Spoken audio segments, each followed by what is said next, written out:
Bueno, estamos aquí en una moción del Grupo Ciudadanos que estamos para aprobar o no aprobar un plan estratégico de fomento del senderismo y de la recuperación de los senderos de Asturias. Bueno, yo primero quería hablar de una cosa, que es que el turismo y el deporte son muy transversales, porque efectivamente el senderismo puede ser considerado también deporte, turismo y más cosas, pero siempre voy a decir que invirtiendo a veces en deporte, invirtiendo en salud, ahorramos en salud, invirtiendo en deporte y en turismo. Porque el senderismo, aparte de mi intervención, se basará en el tema turístico, pero es altamente recomendable para una población tan envejecida como es la asturiana, como método de integración no solamente de salud, sino también social, incluso psíquico. No quiero ser exhaustivo y no les voy a decir un poderoso instrumento educativo en el ámbito escolar. Con lo cual, estamos hablando de un tema que puede parecer menor, pero es un tema serio que tiene un ámbito más amplio. Centrándonos en el turismo, tampoco voy a hablar del Camino de Santiago porque creo que merece un capítulo propio, ¿no? Aunque evidentemente está ligado al senderismo. Primero, apoyaremos todas las medidas referentes a la conservación, mantenimiento y señalización, porque es muy difícil empezar la casa por el tejado. Es decir, promocionar unos senderos que están en el estado, que están muchos los senderos asturianos a día de hoy, pues me parece un absurdo. Entonces, lo primero, por supuesto, que se señalicen, que se mantengan, que se pongan paneles donde no están y que estén transitables, porque esto es lo básico. Y además, si queremos fijar población en zonas rurales y generar empleo en esas zonas y que crezca el Producto Interior Bruto de Asturias, aquí tenemos un punto que creemos que Asturias es privilegiada respecto a toda España, incluso a sitios de Europa, ¿no? También creemos por su singularidad y enorme potencialidad, lo que es la senda costera de Asturias, hablando de un camino concreto, porque reúne todas las características que el Instituto Alemán de Senderismo, y no es no para hablar de un Instituto Alemán de Senderismo, sino que Alemania es el número 1 de Europa, tiene 200.000 kilómetros de sendero y el número 1, con mucha diferencia, el número de usuarios de los mismos, ¿no? Entonces, yo creo que esto los alemanes saben. Y dice que tiene que tener singularidad, encanto gastronómico, encanto cultural y una cosa muy importante, que es cercano a ciudades medianamente grandes, como es en este caso Gijón, que ofrezcan un resto de servicios y equipamientos que completen el producto turístico. Respecto al portal web, aquí me voy a centrar, porque claro, uno entra al portal web de Asturias y dando X clics llega a ver los senderos de Asturias. Y los divide por diversas categorías. Y en el primero está el problema principal de cómo se entiende el turismo en Asturias y cómo lo entienden los que de verdad saben de este turismo. Vas a ver lo primero BTT, vas a ver centenares de rutas. Ya tenemos un problema. Entras en centenares de rutas en unas fotos muy bonitas, que yo no las voy a poner en duda, y el trazado. Perfecto. Pero, ¿qué pasa? ¿El producto turístico dónde está? O sea, lo que se complementa a este tipo de senderos, es decir, la gastronomía, la cultura, todo lo que se puede asociar, no hace ni una sola referencia.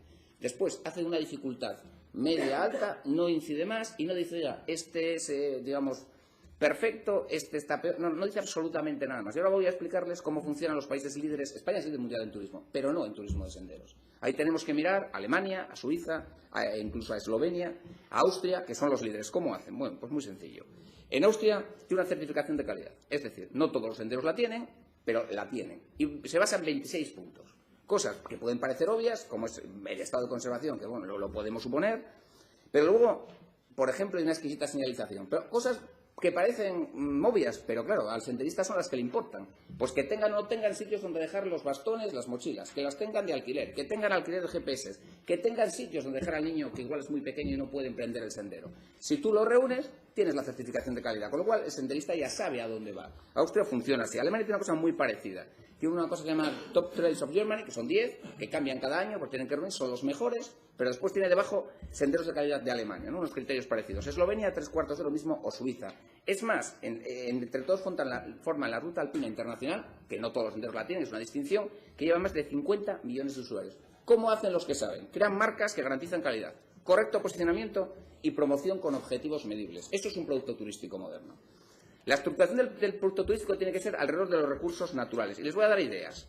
Senderismo, unas básicas, ¿no? Un producto que vende cualquiera de estos países. Senderismo combinado con deportes, desde piragüismo hasta BTT. Montañismo, bueno, este parece básico, parece, porque aquí de momento que yo sepa entran ustedes en el portal y a ver si ven un producto turístico combinado. Pero van más allá. Por ejemplo, en Alemania, el senderismo con enología, con bodegas, funciona muy bien. Hombre, nosotros con bodegas tenemos las de Cangas, pero con la sidra me parece un producto que podría hacerse con éxito. Y voy a poner un ejemplo que me gusta especialmente, ahora que hablamos todos del turismo sostenible. Hay, que se podría hacer perfectamente en la ruta costera, senderismo con observación de aves. Bueno, pues hay inmenso éxito en Europa, pero con retornos de los propios senderistas que contribuyen a la mejora de la zona, que lleva incluso a la reintroducción de especies autóctonas que ya no estaban, de los ingresos que voluntariamente aportan los senderistas. ¿No queríamos turismo sostenible? Pues mire, aquí yo se lo digo, tomen nota, tenemos una buena oportunidad. Y luego, pero vamos más allá, hay combinaciones de éxito en Europa con el turismo de salud, el de congresos y el senderismo. El Instituto de Turismo de España, en un análisis de productos, nos hace una foto perfecta de lo que pasa en Asturias. Estamos en uno de los puntos con mayor potencial. Parque natural, por ejemplo, de los Picos de Europa, y hace referencia a otros, pero especialmente a este, de los mejores de España. Y luego dice, productos turísticos de éxito, y pone 8 parámetros. Cultural, salud, esquí, congresos y reuniones, BTT, observación de fauna y flora, escalada y turismo de aventura. Hay espacios naturales de España que están en 6 de estos, que tienen productos exitosos de estos 6. En Asturias solo están los Picos de Europa, en turismo de aventura no hay buena oferta. Es decir, la industria privada. En los otros no aparecemos. Con lo cual, yo creo que el camino nos lo han marcado. Yo igual soy muy básico, pero yo creo que hay que mirar al modelo de éxito no para copiarlo, sino para analizarlo y trasplantarlo y sacar tus propias virtudes dentro del modelo que en otros sitios ha sido exitoso. Entrando a los puntos finales. El refugio de Brañagallones. Llevamos invertidos 1.100.000 euros más. Lo último, el consejero anunció otras reformas que ya no las tengo cuantificadas. Pero claro, a ver, si volvemos a abrir el refugio, metemos otro dinero, lo dejamos como estaba, ¿saben cómo vamos a acabar? Como estaba, abandonado y siguiendo gastando dinero. Entonces, vamos a asociarlo a un producto turístico estructurado, vamos a asociarlo a unos usos, vamos a darle un sentido, porque la política de los contenedores, para dejarlos ahí, y quiero decir que alrededor de Brañagallones no voy a traer toda la numeración, pero podríamos tener ejemplos de centros de interpretación cerrados, sin usuarios. Y yo creo que ese modelo ya hasta ustedes mismos en el Gobierno saben que ya no sirve. Hay que hacer cosas dentro de un producto estructurado y darle utilidad. Y quiero aclararle aquí a la diputada de Podemos, por eso metimos la enmienda. Yo estoy de acuerdo con ella, en la moción inicial decía un museo etnográfico. Y dije, no, otro museo no. A ver, entonces, lo que sí es cierto, yo digo un equipamiento referente, que no hace falta construir un nuevo contenedor, no.